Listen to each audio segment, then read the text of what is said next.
So, what is pride? And where does it come from? And what are we? And where do we come from? Are we proud of who we are? Are we proud of where we come from? Throughout history, creation stories have been imagined and told in different cultures and civilizations around the world to explain and give answers to questions like these. Origin stories, why we're here. Today we live in a time of integration when many of these stories and worldviews and religions and cultures are coming together, sometimes with great beauty and sometimes with great difficulty. We are meeting one another face to face over the airwaves. And we have to come to grips with a heck of a lot of information, a heck of a lot of ideas, and many different ways of being and seeing the world. How can we make sense of all of this? Is there one story that we share together? One origin story that's common to us all? I'm going to describe to you what scientists are calling the universe story, or the big story that includes all stories. And it looks something like this. Begins with the beginning and ends who knows when. And so as I go through this, imagine yourself as this perhaps being your story. So once upon a time, the only problem by starting this story with once upon a time is time didn't exist before, neither did space, only a big mystery. Suddenly, out of that mystery, a big bang.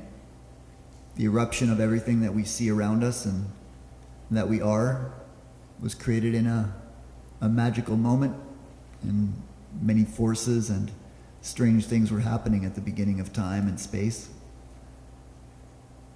And as this space moved and formed into what we call stars and galaxies and started morphing into these very interesting life forms or light forms, here we have the beginning, the birth of incredible numbers of stars and beautiful twinklings that we still see outside around us. And as these stars are born and explode and die, they give birth to new chemical elements. So the iron floating in your blood right now comes from the explosion of stars. We are literally stardust here having a conversation, considering what it is to be proud. And as these particles move and shape and the stars are born and explode, they create planets around them through the forces of gravity.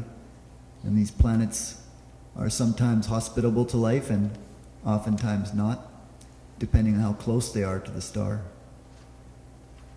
We, being very lucky people and living on this extraordinary planet in the Goldilocks region, not too close and not too far, we're given the opportunity to have this conversation and to share many interesting stories together. 3.8 billion years ago, the first forms of life, our ancestors, bacteria, evolved out of the oceans and began multiplying in great numbers and moving around and swimming around and multiplying more and connecting. And eventually, as these bacteria, these single-cell organisms, connected with others, they began forming in a whole array of life that we know as multicellular life forms. And we've seen all these, and there have been many species that have come into existence and gone out of existence over time. And a vast array, incredible creatures that we can see in the museums. And we focus particularly on a strange bipedal creature, meaning two-legged, that evolved several million years ago and gave rise to a very complicated social system, one that involved language and sharing stories, speaking about what was most important in life, and soon gave rise to major connections and what we call civilization. Babylonians, Egyptians, Mayans, trying to understand what they're doing here on Earth and understand their relationship to the cosmos, to each other. And as we move forward in time, we are in an amazing period, 7 billion human beings on the planet, connecting, sharing ideas, bumping into one another, exchanging stories, ideas, discoveries, sometimes beautifully, sometimes with great difficulty. Here we are today sharing more about what it means to be disabled or not. And it's accelerating. Our phones are getting faster. Our phones are allowing for deaf-blind communication, and sometimes the pace seems a little incredible. But it's rather exciting if we start to see ourselves as participants in a vast cosmic process that seems to be going somewhere. And where are we going? What's the future going to be for us, for our children, and for generations down in the future? Very exciting stuff. Our choices matter. Are we proud of where we come from? Are we proud of what we're looking at, what we're seeing, who we're becoming? Do you know who you are? Do you know where you come from? These answers continue, and the questions carry on, and the questions and answers dance together with more questions. Always more questions, never fully answered. Are you proud of where you come from? Are you proud of who you are?